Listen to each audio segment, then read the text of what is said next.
Hello అండి, welcome to మావి చిగురు స్టోరీస్.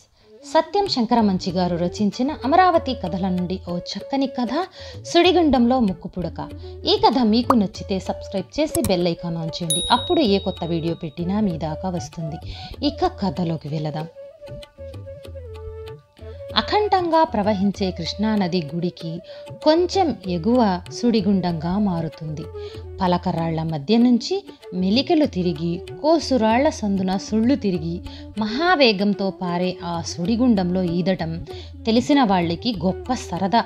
చింత చెట్ల పైన కృష్ణలో దిగితే బార లెక్కైనక్కర్లేదు, కాలు ఆడించనక్కర్లేదు. కన్ను మూసి చేరేంతలో సుడిగుండంలోకి వచ్చేస్తాము. అంత వేగం. ఆ సుడిగుండంలోని సుళ్లలో ఇరుక్కుని మనము సుళ్ళు తిరిగి తిరిగి చట్టు దాటేంతలో 2 బారలేస్తే ఒడ్డుకొచ్చేస్తాము. సుళ్ళు మళ్ళీ తిప్పేస్తుంటే తిరిగి తిరిగి అందులో ఈతలు కొడతారు అక్కడ జనమంతా. మాఘమాసం నాటికి సుడిగుండం ఎండిపోతుంది. పలకరాళ్ల మీద, కోసురాళ్ల మీద, చెట్టు మీద పిడకలు కొడతారు. కృష్ణ అయితే దూరంగా వెళ్ళిపోయింది. కానీ ఆ రాళ్ల మధ్య నిలిచిన నీళ్ళింకా ఉన్నాయి. ఆ నిల్వ నీళ్లల్లో చిన్న చిన్న చేపలు, కప్ప పిల్లలు. వాటి పక్కనే ఓ ఎరికలోళ్ల జంట, బాచిగాడు, సింగి. నల్లగా చింతబరికెల్లా ఉన్నారు బాచిగాడు, సింగి. వంచిన తల ఎత్తలేదు, నడుం నిటారుగా నిలపలేదు. పొద్దుట్నుంచి చేటలతో జళ్ళెళ్లతో ఆ నిల్వ నీళ్లు జల్లిస్తున్నారు. రాళ్ళు ఏరుతున్నారు.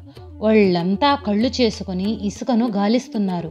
ఉదయం గుళ్ళో తీర్థం బిందె తెచ్చే వేళతో మొదలైంది. పడమట సూర్యుడు వాటారేదాకా అలా మురుగునీళ్లు జల్లిస్తూనే ఉన్నారు. నెత్తి మాడుతున్నా పని ఆగలేదు, దాహం వేస్తున్నా పని ఆగలేదు, కడుపులో పేగలు కావు కావుమంటున్నా పని ఆగలేదు. చింత చెట్టు కొమ్మన చిగురుల చీరల్లో వేలాడుతున్న బాచిగాడి 6 నెలల కొడుకు పాల కోసం కెవ్వుమని ఏడుస్తున్నా పని ఆగలేదు. సూర్యుడు నడి నెత్తికొచ్చి పెటపెటలాడిస్తున్నాడు. ఆ వేళ సింగి పలకరాయి పక్కన 2 రాళ్లు మోపు చేసి 4 చితుకులేరుకొచ్చి గంజి కాచింది. ఆ మంటల్లోనే జల్లింపులో దొరికిన చేప పిల్లల్ని ఉప్పు కారంతో నంజుకునేందుకు వేయించింది. ఇక సాల్లే రావయ్యా దొర, లేచిరా గంజి తాగుతూ అని పిలిచింది సింగి. బాచిగాడు జల్లెడ పక్కన పెట్టి ఒళ్ళు విరుచుకున్నాడు. ఇనుప చువ్వలాంటి శరీరాన్ని కావిడి బద్దలాగా అటూ ఇటూ వంచాడు. జల్లించిన రాళ్ళు గుట్టవైపు చూశాడు. లోతుగా ఉన్న నిలువ నీళ్ల వైపు చూశాడు. ఆ మురుగు నీటిలో అతనికి ధనరాశులు కనిపిస్తున్నాయి. విలువైన రాళ్ల కోసం ఆ వేట. గంజి సమానంగా తాగాడో లేదో జల్లెడ చేట తీసుకుని నీళ్ల దగ్గరకొచ్చేశాడు. అతడి వెంటే సింగి నడుచుకొచ్చింది. దొడ్లో వెండి కంచం కడగటానికి వచ్చిన సూర్యకాంతం నడి ఎండలో జల్లింపులో మునిగి ఉన్న వాళ్ళిద్దరినీ చూసింది. సూర్యకాంతానికి తళుక్కున ఒక ఆలోచన మెరుపులా వచ్చింది. గబగబా ఇంట్లోకొచ్చి నిబ్బరంగా చుట్ట కాలుస్తున్న భూమయ్యతో గుసగుసగా చెప్పింది. క్షణాల మీద ఎలికరోళ్లకి కబురెళ్ళింది. వరండా చివర భయంగా వచ్చి నుంచున్నారు బాచిగాడు, సింగి.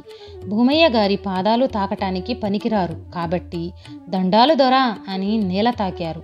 ఆ నేల తాకిన వంపుకి సింగి చంకన గుడ్డలో వేలాడుతున్న పసిగుడ్డు కెవ్వుమన్నాడు. చటుక్కున వాడి నోరు నొక్కింది సింగి.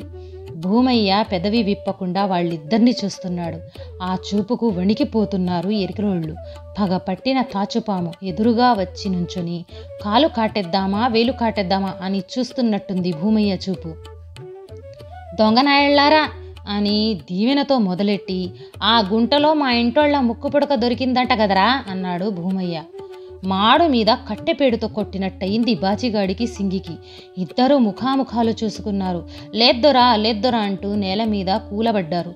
దొరా లేద్దొరా గిలగిల్లాడుతున్నట్టు అంటున్నారు. దొంగనాయాళ్ళారా ఏడు పాపెండహే, ఆ ముక్కుపుడక మా ఇంటోళ్ళకి పుట్టింటోరు పెట్టింది.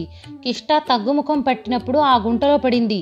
ఆ పుడక లేకపోతే దాని ముఖం కళ తగ్గిపోయింది, మనిషి సగమయింది. తెల్లారేసరికి అది తేకపోయారో అన్నాడు భూమయ్య. ఇంకా చెప్పక్కర్లేదు. అది లేకపోతే భూమయ్య చూపు తమని, తమ గుడిసిని, తమ వంశాన్నే బుగ్గి చేసేస్తుందని వాళ్ళకి తెలుసు. పొండెహే అన్నాడు భూమయ్య. కంది పుల్లల్లాగా లేచి నుంచున్నారు ఎరికిలోళ్ళు. చొప్పదంట్లలాగా వంగిపోయి తూలుకుంటూ ముందుకు నడిచారు. నోరు విప్పితే దవడలు పేలిపోతాయి, కాదంటే కాళ్ళు చేతులు విరుగుతాయి. పసిగుడ్డుకి పాలివ్వటం మర్చిపోయి బెక్కుతుంది సింగి. 2 క్షణాలు వాపోయిన బాచిగాడు ఎందుకే ఏడుపు, ఆ జల్లెడిటియ్యి అని నీళ్లవైపు వెళ్ళాడు. సందెవేళయ్యింది. జడ్లింపు ఆపలేదు బాచిగాడు. గుడ్డి చిమ్నీ పెట్టుకుని సూర్యకాంతం ముక్కుపుడక కోసం కుళ్ళు నీళ్లు గాలిస్తున్నాడు. చిమ్మి చీకట్లో జరజరా ఇసుక తోడుతున్నారు. అర్ధరాత్రి గుడ్లగూబల అరుపులు, తోడుగా చేటలతో చెరుగుతున్నారు. కప్పల బెకబెకలు, కీచురాళ్ల అరుపుల మధ్య కన్ను కానని కాళరాత్రిన కాలభైరవుడిలాగా ఉన్నాడు బాచిగాడు. నీళ్లు అడుగంటుతున్నాయి. ముక్కుపుడక దొరకలేదు. ఇసుక తరిగిపోతుంది. ముక్కుపుడక దొరకలేదు. చీకటల్లిపోతే తమ ప్రాణాలు పోతాయి. జల్లించి జల్లించి చెరిగి చెరిగి చేతులు చచ్చుబడగా సొమ్మసిల్లి పడిపోతున్న బాచిగాడికి తెల్లవారుతున్న సమయాన బురదలో కూరుకున్న ముక్కుపుడక తళుక్కున మెరిసింది. ఓల్ దెహో అంటూ ప్రపంచాన్ని జయించిన వాడిలాగా గావుకేక పెట్టాడు బాచిగాడు. కోసురాయి పక్క జోగుతున్న సింగికి గుండెల విసిపోగా లగెత్తుకొచ్చింది. బాచిగాడి నల్లటి చెక్కిళ్ల మీద కన్నీటి ధారలు. సింగి భళ్ళు భళ్ళున నవ్వుతూ ఏడ్చింది ముక్కుపుడకని చూచి. సూర్యుడు 10 బారల పైకి సాగాడు.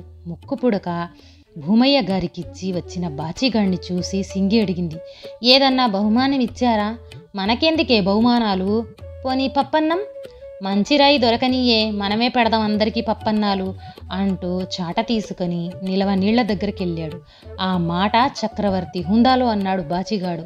ఆ దరిద్ర చక్రవర్తి కలవాళ్ల ముక్కుపుడకలు వెతికి ఇచ్చి తను రాళ్ల కోసం దేవులాడుతున్నాడు.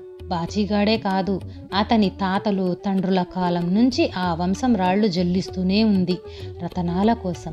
ఈ కథ నచ్చితే లైక్, షేర్ చేసి తప్పకుండా సబ్స్క్రైబ్ చేయండి.